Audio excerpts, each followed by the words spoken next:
Thanks for the invitation to be with your group today. I regret I'm unable to be with you live, but I'm working with a calf ranch client this week in Texas. Ron has asked me to discuss management of auto feeders, personal experience with research and dairy, and my experience with these systems. And I'm really excited about the opportunities with them. So let's begin.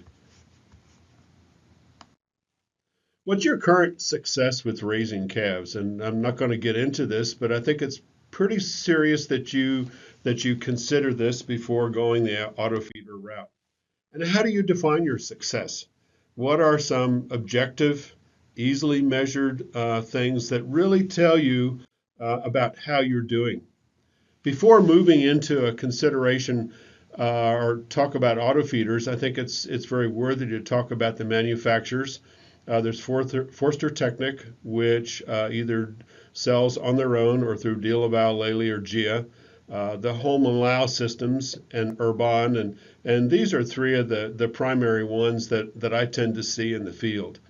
And I think questions that you need to ask is assistance with installation and service. And, is it easy to service this equipment on your own? And how simple is that equipment in terms of how it's designed? So, considerations. What are your current calf facilities? Can you retrofit, or are you looking at building something that's new? And how long do you anticipate being in the dairy business? Because this is really an investment that you're making that may not have a real rapid payoff. And what's your management style? Are you a hands-on person? Do you like data? Do you adhere to protocols or not? The picture that I have here is a facility that I've worked with in New South Wales, Australia, where they also get quite warm temperatures as you do in Israel. And this facility has 1,200 calves, and I think has been very successful with the auto feeders. So from a calf perspective, and I think, I rode my bicycle, and this is actually at Virginia Tech, and I looked out there, and this is really normal biology.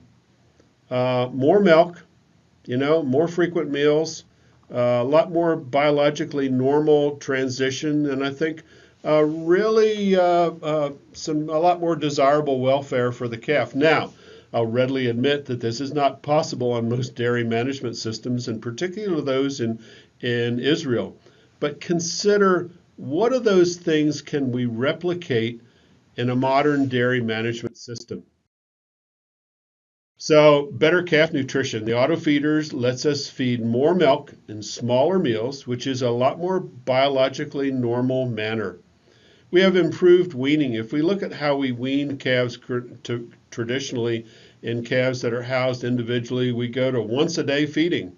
In fact, we're only feeding those calves twice a day, which is really not very normal. How many neonates, how many young animals do we feed twice a day during the milk feeding period?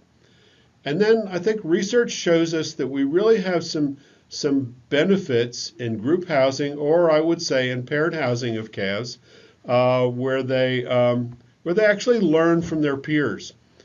These calves are better behaved. We have less trouble with cross-sucking after they're weaned. They seem to adapt to new feeds and new environments when we manage them as calves in a paired housing or group housing situation. So what about labor? And I think a lot of times we hear people talk about labor savings with auto feeder systems. Well, I like to say that we now have a system that enables more labor effectiveness and efficiency. We do away with some of the drudgery involved in taking care of calves. I like to say that we hire someone who's very highly qualified, who really has a passion for calves, and they enjoy their job. We need to have a different person. This is not necessarily just a calf feeder who goes through and monitors their protocols. They now have the opportunity to be a calf manager. So some of the key points that we're going to talk about, and some of these things are true regardless of the system, whether it's an auto feeder or not. I want to optimize biology. I think in the past we've looked at what can save us time and effort and money in raising that calf. and let's change this around to raising that animal in a biologically optimal fashion. For maternity, I want clean calving and colostrum. We're developing the biome of that calf.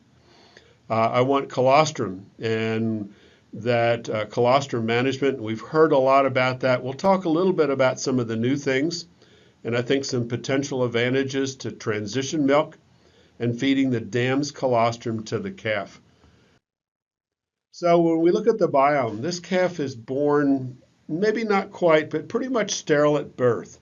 And it's rapidly colonized by bacteria from the environment, from the dam, whether it be fecal, oral, or vaginal, from colostrum.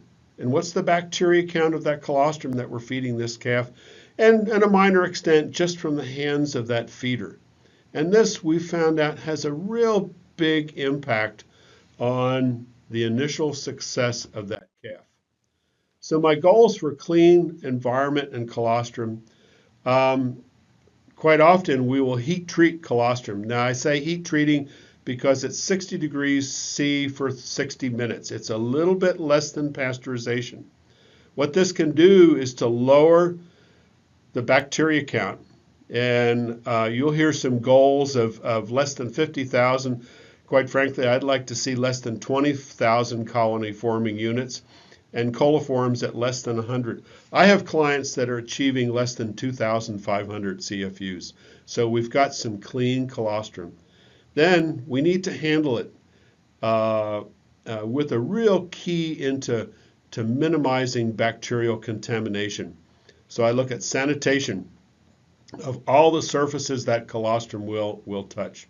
I look at cooling. Bacteria count will double every 20 minutes when this milk is not cooled or colostrum is not cooled. And so we want to feed that colostrum in a clean and timely fashion, the earliest possible and the higher bacteria or higher counts. Now, I think this really shows you what the impact can be of high bacteria environment or high or bacteria count of colostrum. This is an epithelial cell, and it's a higher magnification than that previous slide. And we can see that these are bacteria that are actually being internalized by that epithelial cell. And what happens is this causes a rapid decline in the ability of that intestinal tissue to absorb colostrum. So the biome has a real great impact on these calves.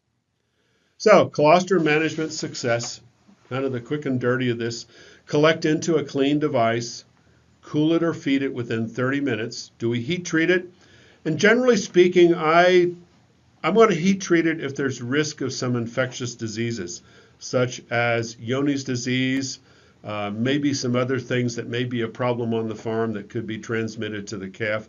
If we have a really good program minimizing that of a proactive health program on the farm, I may not do that. I want high IgG colostrum. That's more than 50 grams, and that should be grams per liter of colostrum and not deciliter. And there are some goals that you can look at for IgG transfer, and these are some that have just recently been agreed upon by a group of professionals here in the U.S. So, calf management decisions for autofeeder success. Well, let's start with the facility, and I want it well ventilated and drained. Now, one of the advantages that you have in Israel is the climate's a lot drier, and so that's going to help quite a bit. I want personnel, and this is going to be a different type of person for managing that facility. Someone who pays attention to detail, someone who likes data, someone who's got a keen eye for calves. I want to evaluate water. Do we feed milk or milk replacer? What do we do for calf starter feeding? And do we feed forage or not? There's a website up here that you can take a look at. I'm the author of calfblog.com. And there's a really neat discussion by Mr. Paul Hammock on his journey in deciding whether to feed calves with an autofeeder. This picture that you see here is also another one of my my Australian farms, and that has autofeeders, again, in a quite warm climate. So water quality. And I've run into this on several farms. Now, I like to test the water about every 6 months. I want to test it for bacteria, for nitrogen, for minerals. Is this softened water or not? Are there other problem minerals?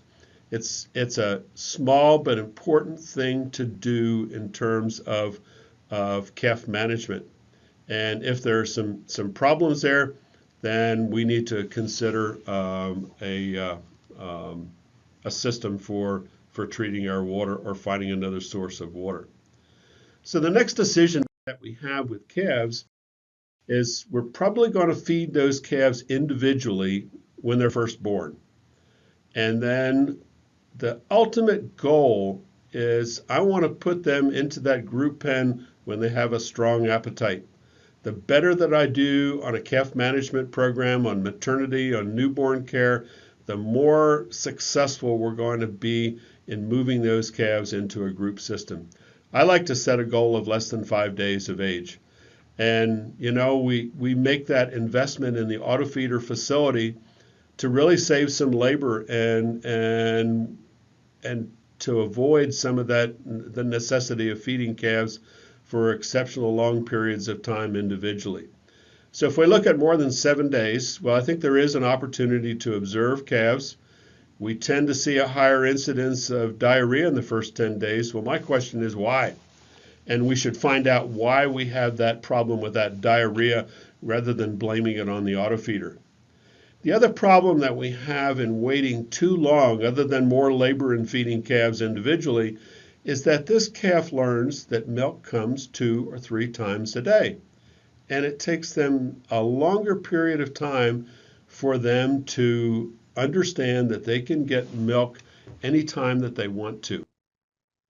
So backgrounding, this is an example, kind of, I think, traditionally what we see, backgrounding calves individually in hutches. This is a facility in Virginia. It's also featured on my calfblog.com website, but they have individual hutchers, and they stay in this farm about 2 to 3 days before we move them into the autofeeder pens. There's some new technology that we see here on the right with the calf rail system, so we can have calves that are housed in pairs or individually, and this device will feed calves automatically about 5 meals a day in a conventional facility. So the other system that I've seen in terms of backgrounding calves, and this was in Australia, we had the autofeeder group pen, but they put individual hutches, and we can see those plastic hutches in here. And the calves stay in those hutches until they have a strong appetite. They're aggressive eaters. And then we remove the pen, and they're free to mix in the group. Generally, what I do is in this transition period, whether it's in this system or another, is I'll feed them in the morning and then put them into the group pen and then introduce them to the feeder late that afternoon. And I want that process to be very gentle and very calm and a real rewarding experience for that calf. So what about solids level? And this assumes that we're going to have some type of a milk replacer. How this is, I like to have about 13% solids because that's typically what we see with whole milk. So if we add 150 grams of powder and we're going to add that to 1,000 mils of water, so 150 divided by 1150, that's a 13.04% solids. We can feed higher solids. There's a little bit of a risk of that. And I think particularly depends on the type of milk replacer that we might be using. And we'd like to avoid those that have a higher ash content because it can influence the milk replacer osmolality. We also like to look at the water quality here, and I think that is a concern there. A lot of it with softened water, we look at that sodium being 50 parts per million or less as a goal. Now, these machines will also enable you to mix milk, water, and a powder and blend that to come into the desired solids level. So we put in the level of solids in our milk, we list the water and then the nutrient levels in the powder, and we can blend those to achieve the desired final solids. I like to keep solids less than 15%, and I think that's a pretty good goal to do. So sanitation, here's some of the latest technology, and this is the hygiene box. This enables programmable cleaning of all internal surfaces all the way out to the nipple about 4 times a day, and that's typically what I like to do. But anyway, it will clean all the way from the nipple all the way out to the automatic calf feeder, the mixing device. And in fact, on these, it will actually spray the nipple after each calf has consumed a meal. It's been pretty widely adopted and seems to work very well. For older equipment, what we do is we'll do a circuit cleaning once a day. Now, this is operator initiated and might be happening to most of the machines you have here in Israel. You manually remove the nipple, you take the lines, the milk lines, and place them in the mixer bowl, and then you manually clean the nipple, and you push a button and it'll do a clean in place. The thing I like about this is it forces the personnel to inspect and clean the nipple and examine the lines. And I think this is something that's important to do whether you have the hygiene box or the older systems. The other thing that folks have done, and this young woman here, she manually scrubs that feeder stall and the place where the calf's putting their head. She's also manually cleaning the water. Generally speaking, I like to have the water located further away from the feeding stall, because what that does is it kind of spreads out the traffic around that area. Now, with the older systems, we do the circuit cleaning once a day, and then we can do a mixer and or heat exchanger cleaning, and we can automatically schedule that. My recommendation is that we do this 3 to 4 times a day. This cleans all the surfaces, excluding the feeder hose and the nipple.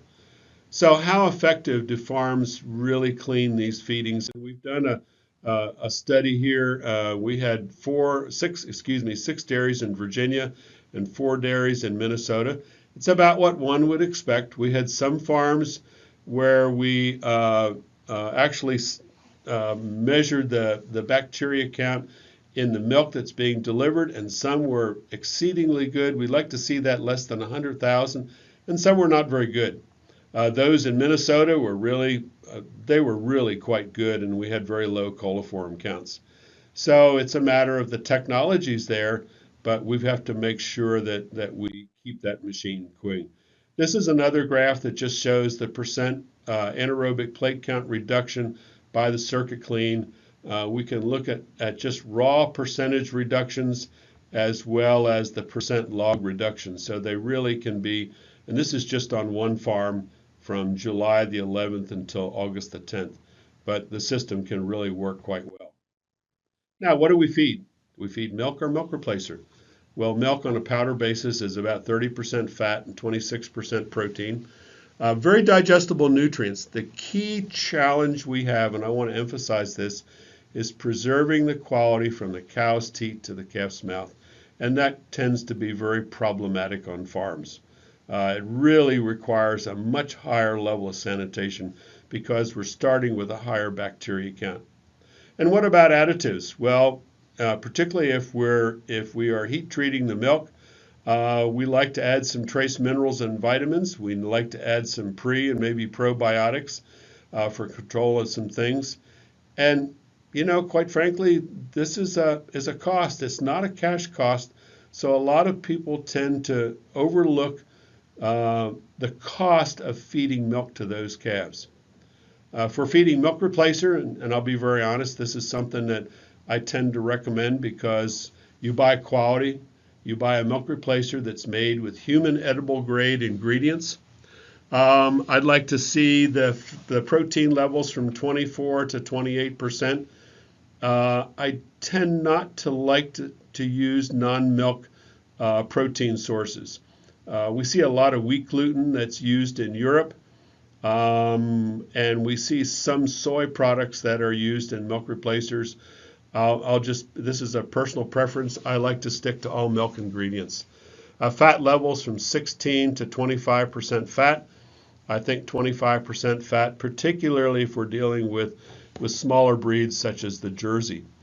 Now, there's a lot of research that's being conducted on fat sources, and I think we're going to see a lot of that in the future. and some real benefits there. Typically, milk replacers have the additives already in there.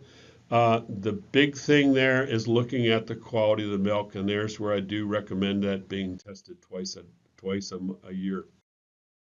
So feeding plans, and this is my preference in terms of a feeding plan. We put them on that feeder, and for the first 1 to 27 days, I've got a little asterisk there. We can vary that. You let them drink as much as they want. Forster Technic calls this the 40 Fit program. The only thing that we do is we limit milk to 2 liters every 2 hours, but they can eat as much as they want. From day 28 to day 31, I reduce that milk from 12 to 8 liters. And so what this tends to do is to stimulate calf starter intake, because it's a little bit of a, okay, folks, the free ride's over. I have my meal sizes from 1.5 to 2.5, so my minimum is 1.5. The highest is 2.5. From day 32 to 41, I hold that to 8 liters. I have question marks there because on some farms I may reduce that to 7 or 6. In my meal sizes, I make the upper one, the maximum meal size, up to 3.5. And typically this is what calves will do on their own, is they will typically eat fewer, larger meals. And then we wean the calf from day 42 to 56, and we go from 8 to 2 liters. And again, our meal sizes stay the same. I've just been real successful with this. Now, the concern that a lot of people have is, oh, I'm letting them eat all that, drink all that milk early on. But again, let's think about raising a calf in a more normal fashion. So, feeding plan discussion, ad libitum, natural feeding. You know, there's a lot of variability between calves, but this lets them respond to the environment. And in a case like you might have in Israel with heat, they may delay their milk feeding until the evening meals. With restricted meals, you really have to feed, if you want to limit milk intake, to more than 8 liters a day. And many calves in a pen will consume their allotment within 12 hours. And then what we tend to see is a lot more problems with sucking, cross-sucking calves. We tend to see an awful lot of high stall utilization. Calves are going back to the nipple. They want to drink, but they've consumed their daily allocation and they're not allowed to. And so it really does create some problems. Some people are successful with it. I do really prefer early on, that first 28 days, that they're ad libitum. And weaning age in North America, we tend to do 56 days. We can prolong that during cold weather. In Europe, it's much more common to wean calves at 70 days, maybe even 80 days. There probably are some benefits from an older weaning age. The question there you have is the economic return worth it for that higher level of milk production, for a longer feeding of milk? How do we offset those costs? And I don't think we really have the data to support that right now. So some feeding plans, you'll see that people will bring calves up gradually, just like with the logic that they had before, and then gradually decrease. As I say, I like to let them have ad libitum intake early on. Let the calf decide on the increase. There's a lot of variability within a calf and from day to day. And remember, a smaller meal size allows more milk early in life. I really want to do things to encourage early milk intake. At 1 month, at 28 days, I go to the restricted, and I decrease it over 4 days. This encourages starter intake. As I say, we hold it constant and then gradually decrease over 14 days. Some negotiable items, percent solids. I think between 12 and 15%. I do like to keep it at about 13% solids in this. We offset this concern by the fact that these calves should be consuming more volume than they might if they were fed 2 or even 3 times a day. The meal sizes, maximum about 2 as a young calf, and I increase it to 3.5 as they age. The minimum meal size is 1.5 as a minimum. Now, this is only relevant when we're limiting milk because it determines the interval between meals. And to explain this a little bit, for instance, if we have an 8-liter restricted allocation, And if we divide that by 20 hours, we consider we have some downtime with the feeder. And so that means that 8 divided by 20, they're going to earn a 0.4 liter credit per hour. So if our minimum meal size is 1.5, that calf is going to have to wait almost 4 hours if they consumed a full meal at the previous feeding. So, little practical things on managing calves. Walk-in pens.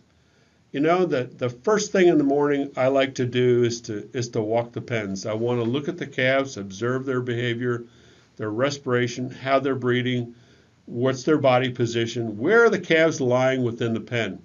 That can tell you an awful lot about ventilation of that facility. Is there any coughing? What's the manure that we may see with these calves? But this is important before you even look at the data that's coming from the feeder. The other thing that I like to do is to scrub the feeder stall and the area around the nipple. I check the lines. I check the warnings from the feeder. I look at that nipple, and here's a case of a nipple here that's actually, it's shot. It's got a huge hole in the side because this nipple probably should have been replaced some time ago. I look at any warnings from the feeder, and you may have a warning of calibration is necessary or any other things with the feeder, but address those situations. And there's very good help information that's available on this from Forster Technic and also from calfblog.com. I initiate the sanitation cycle. Now, if I have an older machine, this is where I do the CIP, where I do the circuit clean on it. And if not, it's going to take care of it on its own if we have the hygiene boxes. I like to clean, again, that area around the nipple. And then I examine the data to see what it's going to tell me about calf behavior. So I want to strive for 100% machine because that's possible. That means sanitation, dealing with warnings. Ultimately, would you drink the milk that comes from that machine?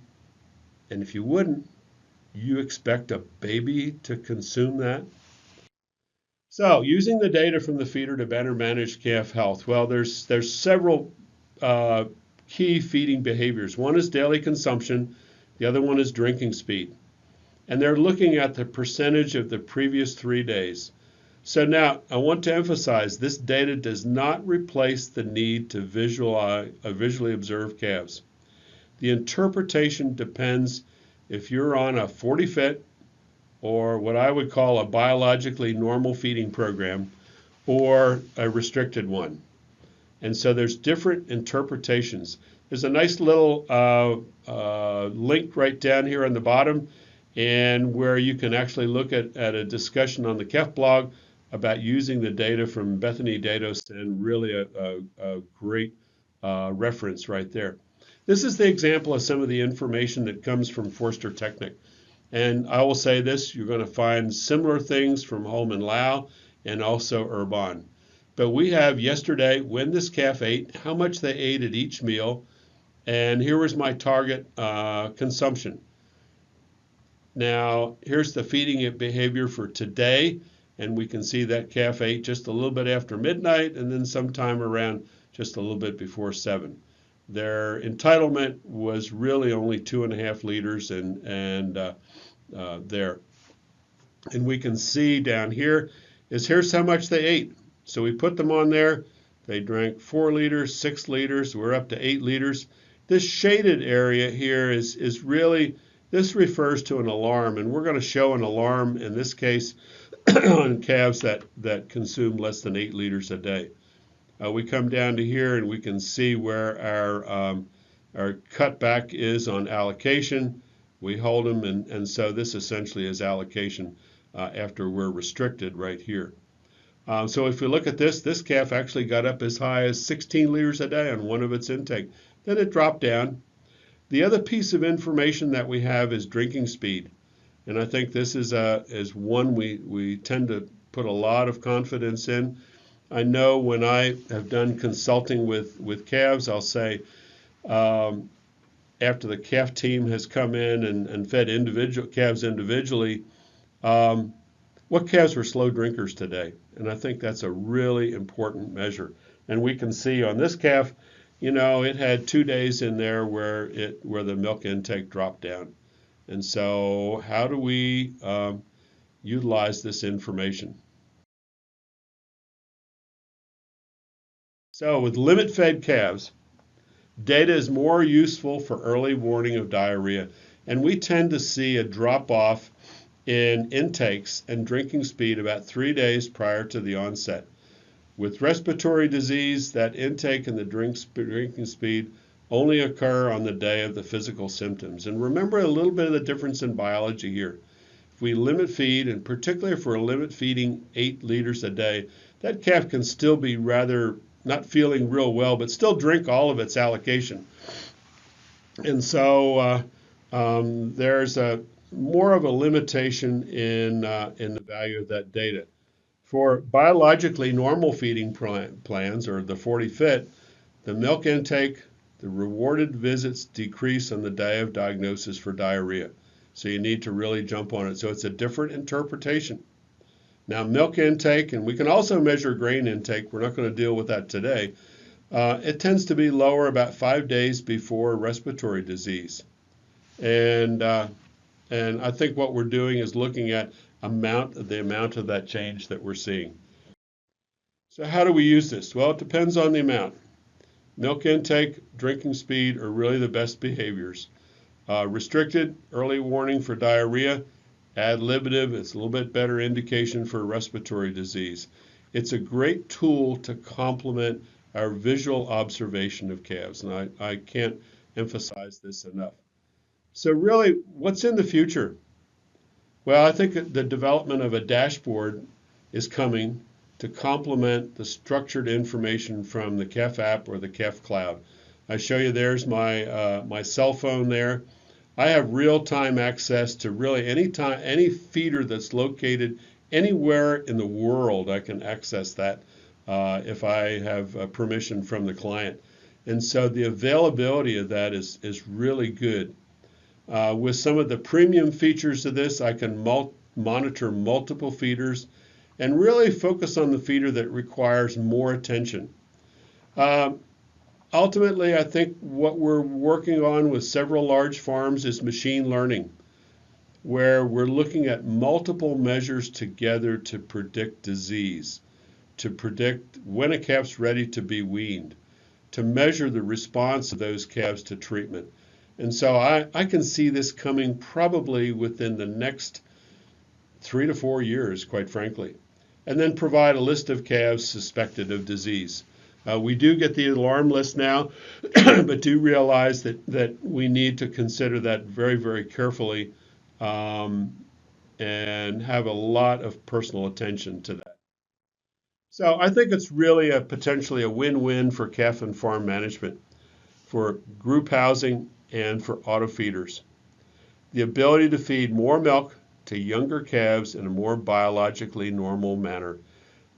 If I back up and look at what my goals have been historically, when I first started in a faculty position at Virginia Tech, my goals were to develop the rumen and wean those calves as early as I could. You know, we weaned some calves at 4 weeks. And I'll be very honest, I'm rather embarrassed that that was one of my goals, because I think that that's something that is really goes against Mother Nature. Now, the nice thing with this is now I can do more meals, smaller meals, and so get more milk into that calf sooner. Really, when starter intake is not going to be a factor in the first 4 weeks of age. I can capture some better behaviors. And the research is there from University of British Columbia. These calves who either grow up in paired housing, I'll say that, or in a group housing with auto feeders, their behaviors are better. They adapt to new feeds and new environments much more than calves that were raised individually as calves. And I think some of those benefits continue as cows. One of the farms that I feature on my calf blog is Hammock Dairy in Virginia. And this farm bought an auto feeder probably about 10 years ago. Just one auto feeder. They wanted to try it. So they raised about 1/3 of their calves on the auto feeder and 2/3 of them conventionally. And they did this for several years. What really tended to be the deciding factor for them is the fact that the calves raised on the auto feeder, first of all, were grown better. Secondly, they tend to be cows that were easier to work with when they entered the milking string. And now I'll emphasize this is strictly observational. The research does show that these animals are a lot more adaptable. With the auto feeders, we've got a tool to complement visual observation. We've got facilities. When we have a well-designed facility and we have the right person in there, that person really enjoys their job. And I think we see a little bit less turnover with folks. And I see this time and time again. When auto feeders first came out, they were sold, oh, these are labor saving, which I think people thought meant, oh, I don't need to spend as much time with calves. And that I like to say we spend more time with calves and less time doing some of the drudgery.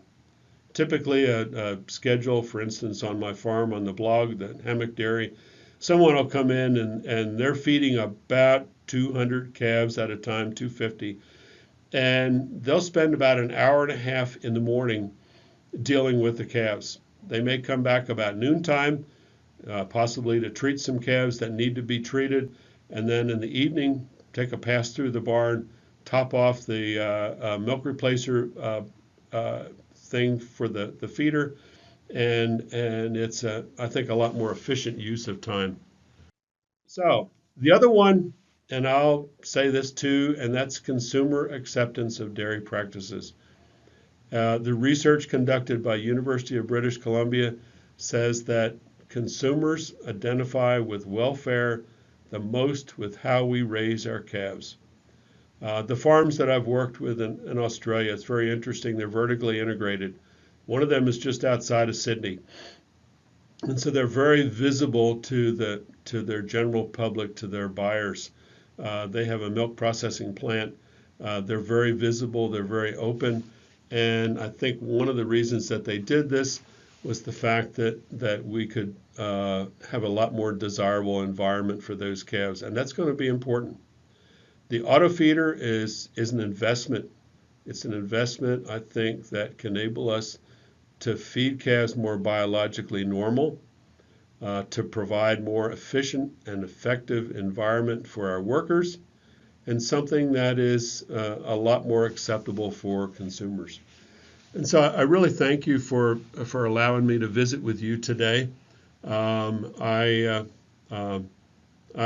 passionate about calves. I've worked with the auto feeders for some time, and I'm confident that when we put them in the right design facility and with the right people and the right feeds, they can be very, very successful. So I would welcome Ron to collect any questions, submit those to me, and I'll get my answers back to you. So thanks again for this opportunity, and hope you have a great conference.